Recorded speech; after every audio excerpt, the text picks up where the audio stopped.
and welcome back to the Fermented Wort Homebrew channel. It's been a while, hasn't it? To be fair, I've not had anything to post. I've literally got things brewing. Some of them are reaching the end now. Some of them are still going. A couple need checking. This one is going into secondary. I will be checking my stepson's personal mead so that he stops drinking mine. If you're watching this, I'm only joking, dude. I'm not. We're going to be checking on the brown ale Braggot. This was started on the 4th of the 9th, which is last month. Is that right? Possibly. Now, it's only just stopped bubbling. My son's is still sort of bubbling away-ish. But we're going to check it anyway, see if it's near or at the point of where we're going to just bash it down. That one won't be done on camera because it's literally just a honey mead. I've done it 100 times. It's always a good mead to go back to. I've just had a question from I believe a subscriber called Aaron. So hello, Aaron, if you're watching this, mate. He asked me what ratio would I do. He's thinking about doing his first mead. What ratio would he do if he was doing a ginger and rhubarb? Now, I said to him, I'd recommend you doing your first mead with just a honey mead so that you get the idea of what it is that you need to do. Otherwise, you'll put loads of money into it because of the honey and the rhubarb and the ginger. And then if it doesn't work out, you kind of lose all of those ingredients. As where if it doesn't work out for the first one, you just lose the honey, which still sucks, don't get me wrong. But and then went on to say, if you have fermented stuff before and you know the process, then, you know, kick off, go, get it done, get it in a bucket or a demijohn and get going. I thought about it. What I did is I weighed up a piece of ginger that I've got here, because if I actually had some rhubarb, I'd be making a rhubarb and ginger one because that's been on the cards for a long time. So I looked at that. That was about 60 grams. Now, looking at it, I think you'd probably go 100 grams of ginger to a kilogram of rhubarb. Now, I only think that because last time I brewed a ginger and rhubarb mead, I put way too much ginger in. Way too much bloody ginger. It turned out that it was literally just a ginger mead. There was no rhubarb flavour whatsoever, which was a shame, but it didn't fail. I got a ginger mead out of it. It tasted good. And, you know, I learned something from it. And I've been waiting to get some more rhubarb, but my mum's rhubarb didn't do very well. Mine, the heart that she gave me for the allotment didn't really come up this year. It gave me one sprout, and then it kind of withered away. And I thought, well, I'm not going to cut that one sprout off. I'll let it take its energy back in, you know, and hopefully next year we'll have a couple more, and so on and so on and so on and so on. Anyway, enough waffling. Let's open this up, take a hydrometer reading, see what it is saying, and potentially put it into secondary. We're definitely going to be having a taste as well, because that is what it is all about.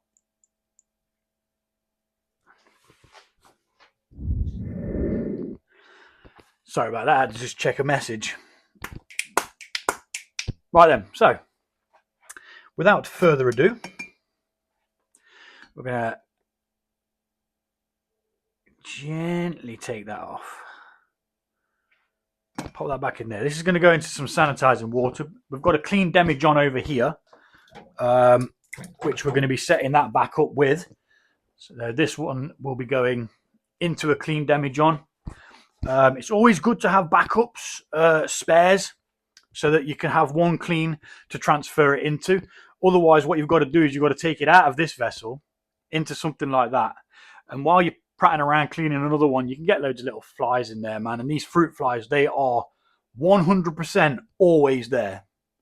It does not matter. There's probably some homing in on it now. Absolute nightmare. One of the subscribers, an American bloke called Jim Rife, goes by the name Mutant Rife. He said there's a effing fruit fly in the house. Luckily, I don't have a shotgun. And I was like, dude, I'm glad you don't have a shotgun. Otherwise, you'd have no flies, but you'd have loads of sodding holes in your wall. But yeah, Let's first of all, we'll do the science, even though I always want to just drink to see what it tastes like first. Now, I have done a few versions of this, let's say. I've done a mead version of a Braggot, but I blended and it continued to ferment in the bloody bottle. And yeah, it caused a bit of a stir, really, because I kept having to burp them. And every time I burped them, they kind of just, I don't know, maybe it got too much air in there, kind of contaminated it a bit because it just tasted a bit off. Now, I do know that Lindisfarne Brewery, they do, that's 246, 1.006. I need to make a note of that or I'll forget.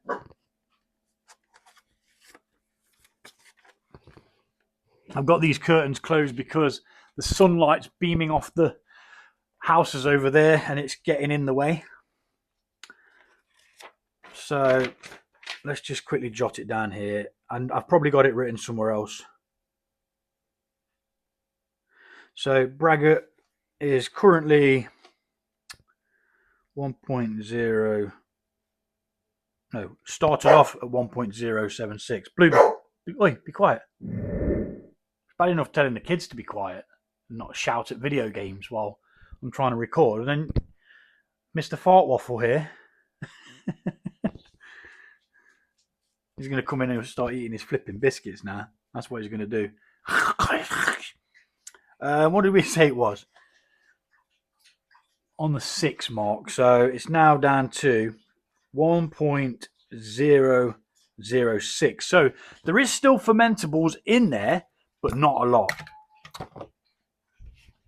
Because if it was to completely ferment all the way out, it'd go to 0.990, which is the gravity of alcohol. But because beer has unfermentable malt sugars, that's why we've got it at what it's at now. So here we go. Smell? Smells like a beer. Not going to lie.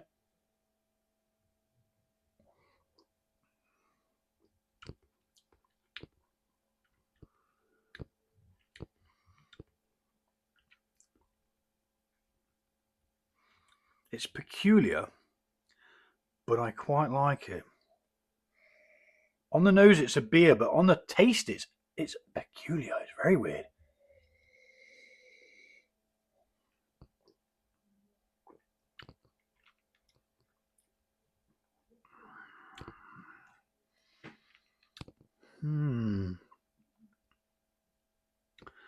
I think we're going to have to leave this one dry. I don't think we can add any honey to this. I'm going to have to pour that all out of there. Add a small bit of honey. I've got one open over here, which is what the kids use for their toast and everything else. I'm going to add a small amount, very, very small amount, because it is a small amount. And I'm going to mix that in. Now, it feels like a mead, but it tastes like a beer. There is very little sweetness, but there is a lot of malt flavour.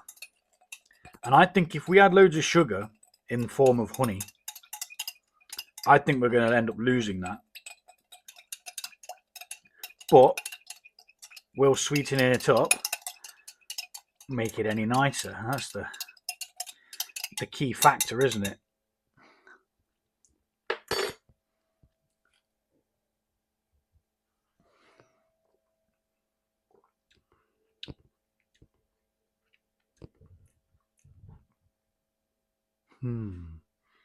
I don't know.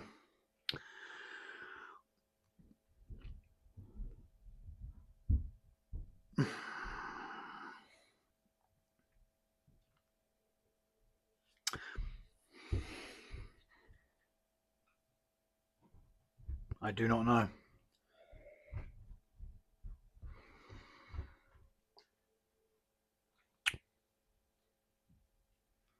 mean, it has a very nice colour. And this was some leftover wort from the brown ale that I brewed, which was called Belter. And it was an attempt to brew a beer that was like Newcastle Brown, which is a legendary ale.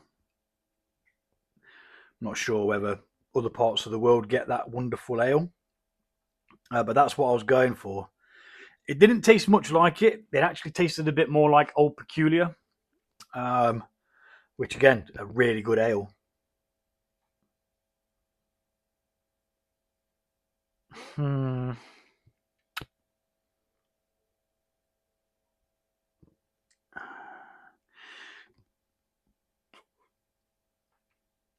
It's difficult because if I add it now, that's it.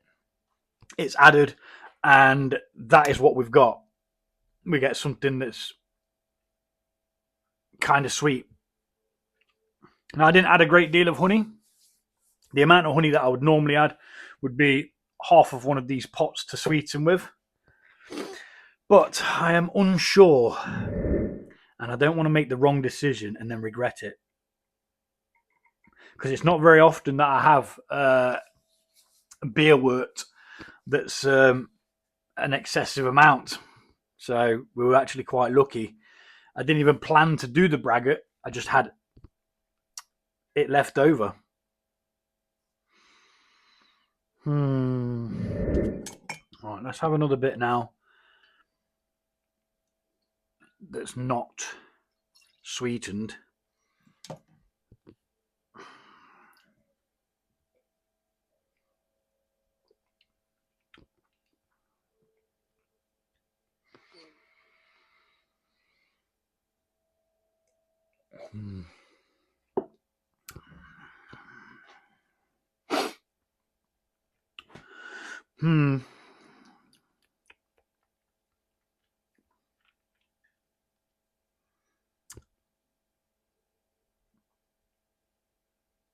I'm going to leave this one unsweetened.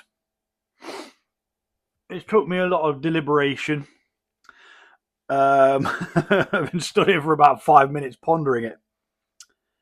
But again, I didn't want to make the wrong decision and then regret it. So I'm going to leave this one dry, as it does taste nice. And if we ever get to do a Braggot again, I will sweeten it.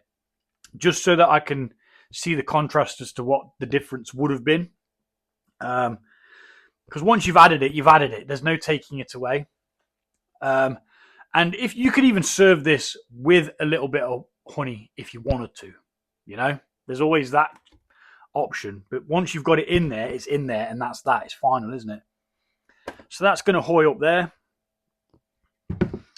And we're going to get some stoppers in here, which go by the form of Campden tablet, 1 per gallon. And hello to all new subscribers, by the way. I've been focusing a bit more on the other channel of late because I've had nothing to do for this one. Don't get me wrong, I've still got ideas. I've got a big box of grains. A big box of grains from the new beer recipes that I'm putting together. So don't you worry. This is where my roots lie with you guys. The other one, don't get me wrong, I still really enjoy going out and doing that one. But you know, that one's a once a week. This one's like as and when the brews are ready. So it is a bit different, but still just as much fun.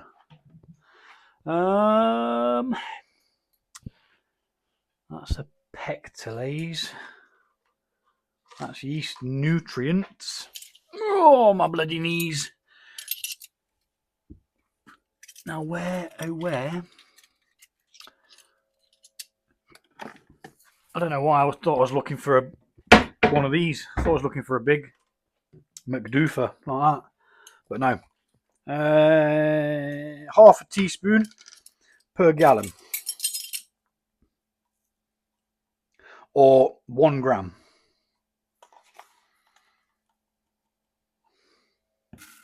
Get that in, and then as we add that, it will start mixing around. And I know that there's no honey being put into this, so there's not technically anything for the stoppers to need to be in there. But what it helps to do is it just helps it to store longer.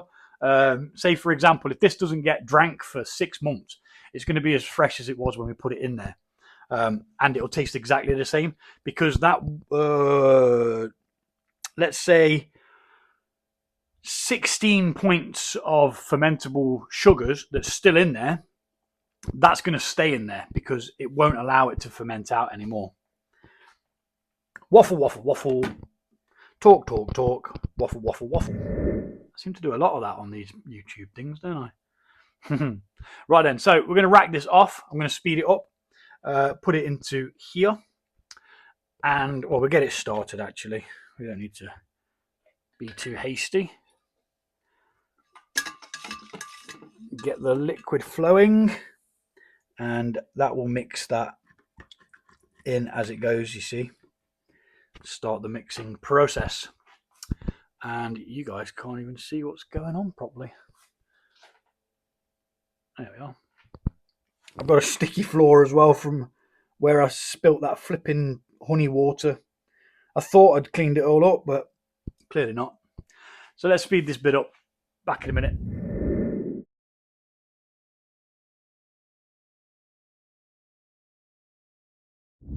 Okie dokie. So I've just quickly checked the gravity against the original gravity, and this is only at 9.2%. So it could have, done with a bit more sugar in there whilst fermenting, from adding a bit more honey maybe. Is the thoughts of the day. Simply because it would have given us more alcohol. Just got to mix in the stoppers. I forgot to sterilize the swizzle stick.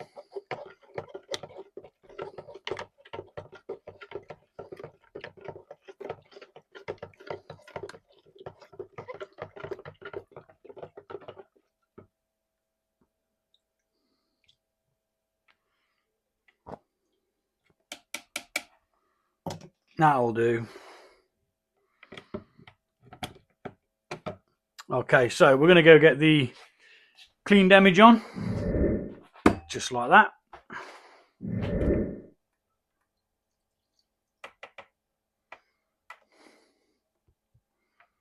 That one goes in there. And then we do this part again, but this time it doesn't need to be watched because we've cut out that massive big dollop of gunk, which is called lees. That's what it's called. It's called lees. Anyway, I'm going to speed this bit up and we're back in a second.